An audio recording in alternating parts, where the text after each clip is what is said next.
Shalom teman-teman, selamat pagi.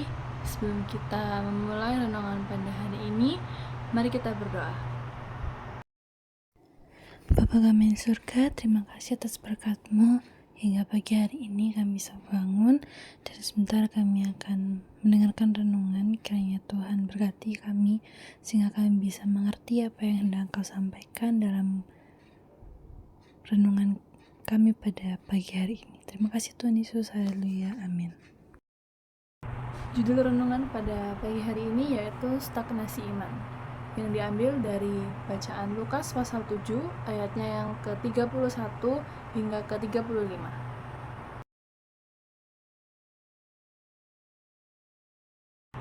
Ayat nas pada pagi hari ini diambil dari ayat yang ke-35, yaitu tetapi hikmat dibenarkan oleh semua orang yang mau menerimanya. Nah, judul renungan pada pagi hari ini kan stagnasi iman. Sebenarnya stagnasi itu apa sih? Stagnasi sendiri menurut KBBI adalah berarti dalam keadaan yang terhenti, tidak bergerak, tidak aktif, atau tidak jalan. Nah, stagnasi dalam kehidupan manusia adalah proses hidup manusia ketika seseorang mengalami hidupnya lesu dan monoton. Bagaimana dengan stagnasi iman? Kita masuk ke stagnasi iman. Jadi, stagnasi iman ini dialami oleh para ahli Taurat dan orang-orang Farisi di sekitar Yohanes Pembaptis dan juga Tuhan Yesus, di mana walaupun mereka melakukan ibadah setiap hari dengan berdoa dan membaca Taurat, para ahli Taurat dan orang-orang Farisi ini tidak bisa melihat kebaikan dan kebenaran tentang kerajaan Allah yang diajarkan oleh Tuhan Yesus dan juga Yohanes Pembaptis.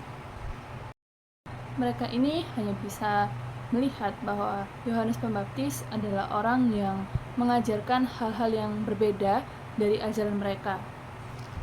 Menurut para ahli Taurat dan juga orang-orang Farisi, Tuhan Yesus tidak memiliki sifat yang mutlak sebagai seorang juru selamat atau seorang yang dibanggakan pada zaman itu, karena lingkungan sosial Tuhan Yesus sendiri merupakan orang-orang yang dipandang tidak baik pada zaman itu, seperti pemungut cukai dan pekerjaan-pekerjaan lainnya yang menurut orang-orang seperti orang Farisi dan petinggi-petinggi itu merupakan orang yang tidak baik.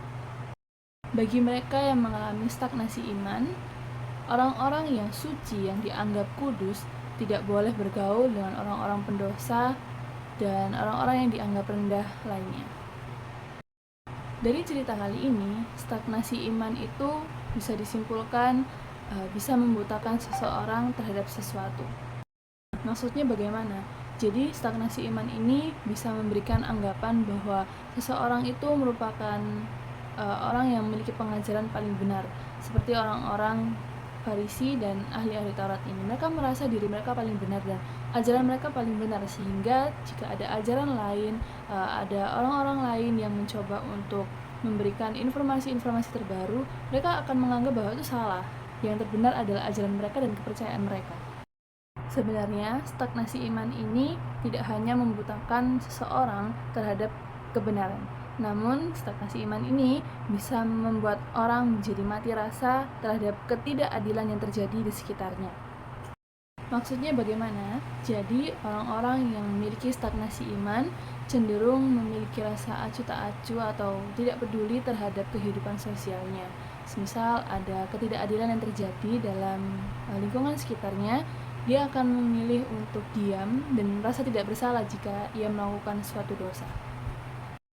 Stagnasi iman ini bisa kita siasati bukan hanya dengan rajin berdoa dan beribadah kepada Tuhan, namun stagnasi iman ini bisa kita hadapi atau kita lawan dengan mengubah pola pikir kita, memikirkan bahwa dalam diri orang lain, dalam diri sesama kita juga memiliki kebaikan Tuhan yang bisa terpancar dari mereka. Bukan hanya diri kita sendiri yang benar-benar mengerti bahwa gimana sih kebaikan Tuhan, gimana sih perbuatan Tuhan dalam kehidupan kita, namun kita juga bisa melihat bagaimana sudut pandang seorang Tuhan Yesus, seorang juru selamat kita dari orang lain. Bukti bahwa kita sebagai anak-anak Tuhan yang mampu melawan stagnasi iman adalah kita bisa menerima kritik dari orang lain, dan juga kita bisa menerima Roh Kudus dalam diri kita sehingga kita mengerti bahwa pengertian dalam diri kita ini sebenarnya masih terbatas, dan kita perlu sesama kita untuk saling mengingatkan sehingga kita tetap berada di jalan yang benar. Dengan seperti ini, kita bisa menjalani hidup dengan seimbang, sehingga kita bisa saling mengingatkan dan saling memperbaiki kesalahan, baik dalam diri kita, kepada diri kita, maupun kepada orang lain.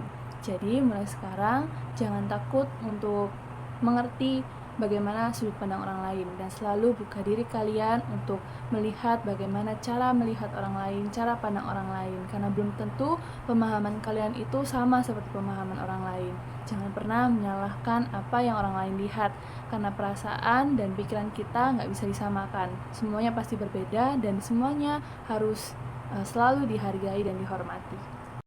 Melihat dan menghargai bagaimana sudut pandang orang lain merupakan latihan bagi iman kita agar tidak mengalami stagnasi iman.